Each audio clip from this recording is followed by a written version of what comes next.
everybody. Happy Friday. It is Friday the 19th, Juneteenth. Happy Juneteenth.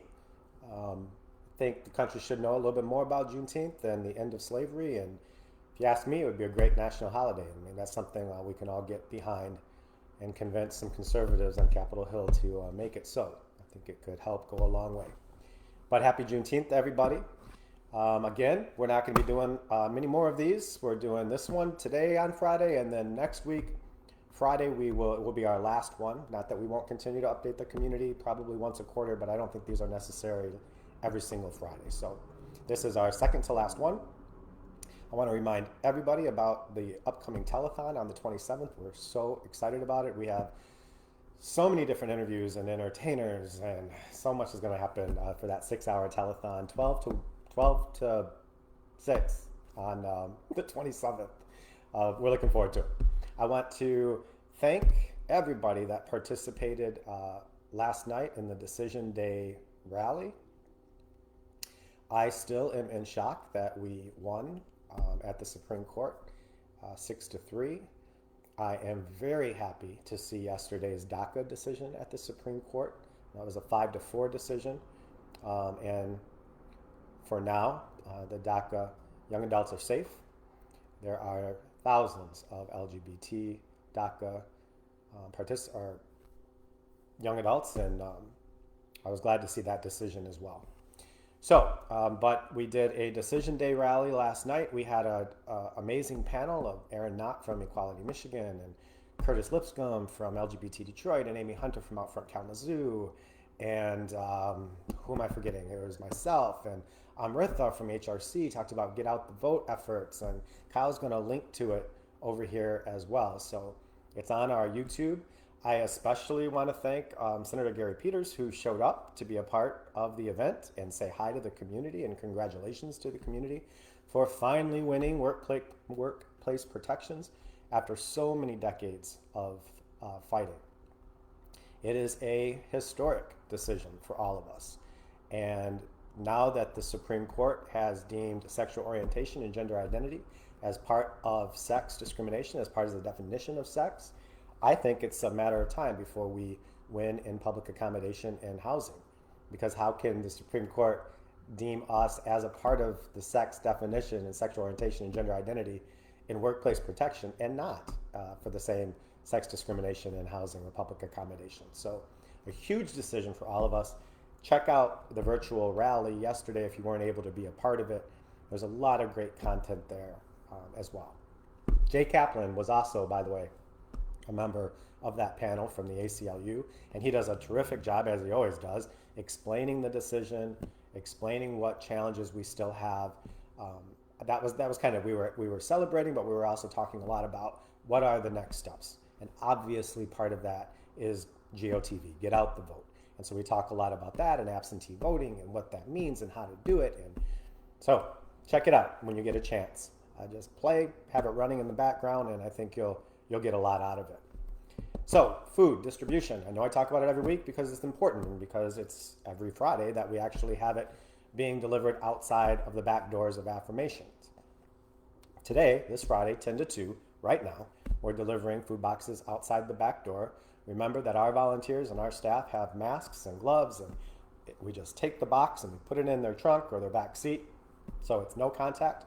And actually today we have a lot of perishable goods to go along with those non-perishable boxes as well. Breads and fruits and vegetables. So meats for sandwiches and things along those lines. So please come on by if you're hungry, grab some food. It's enough food for at least 2 weeks. If you have a neighbor, if you have a senior, if you know anybody in need, come get it for them and deliver it to them.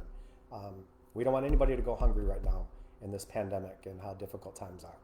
So that's happening right now, 10 to 2 behind the building. My notes also say official, okay, let's talk about opening the building.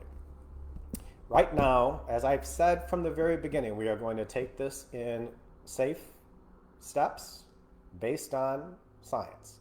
So right now, the staff is back in the building if they choose to be back in the building. And we have designated areas of the building for them to keep everybody socially distanced. Obviously, masks when they're walking around the building, things along those lines. But right now, just staff.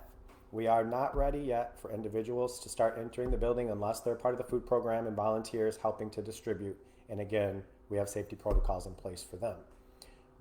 When we know, you'll know. And right now, we just don't know. We will take our lead from Oakland County Health Department, the State Health Department, and what other folks are doing, like the libraries, like senior centers, and other social service organizations and community centers like ours. So libraries are not opening yet. I've seen, some libraries are starting to do some curbside pickup and drop off. Obviously, we all want the building to open. As soon as we can, we'll go to individuals and then phased steps into groups being back at Affirmations and in the building. So I'll keep you all informed on that as best I can. And believe me, every single day we are having this conversation. But when we do it, we want to make sure that we're doing it safely to protect you and us, the staff, and the building itself, and insurance, and all of the issues that go into if someone were to test positive or be traced back to the building. What does that mean for cleaning the entire 17,000 square feet, and how much can we afford to do that? And so there are just so many things that go into this decision, and we want to see what our neighbors and what our partners and like organizations are going to be doing. I hope it's sooner than later, but you'll know as soon as we know. All right. Those are the highlights. As always, ask any questions over here. We don't have a lot of people watching today, I think. Oh, thank you, Jasmine, for saying that. I think, people, like I said, this is the second to last time we're going to be doing this for the community. Next Friday, we'll do the last one to close out June. I also thought it'd be kind of cool to do one the day before the telethon and bring up more exciting things about the telethon on Friday. So remember, telethon on the 27th from 12 to 6. Of course, not everyone's going to watch all 6 hours, but we have a lot of really cool things going on in those 6 hours. And then we'll run it again and things along those lines for things that you might have missed. I do want a special shout out to Masco Corporation, who's a sponsor of ours for the telethon, and so we're excited about that. Anybody have any questions? Jen Johnson, hello. As always, you're welcome for the updates. Thank God it's Friday. I don't know what Friday even feels like anymore. These days, when you work every weekend. Okay, any questions from anybody? We're going to keep it short this week. Remember the food distribution that's going on right now behind Affirmations. Please swing by and grab some food if you need it. Swing by and grab some food if you know somebody who does. All right, we're going to keep doing food distribution for as long as we can, as long as we've got the funding to do it. That's it. That's all I've got. Any questions? Last minutes? Nope. Everybody, happy Juneteenth again, and have a great weekend.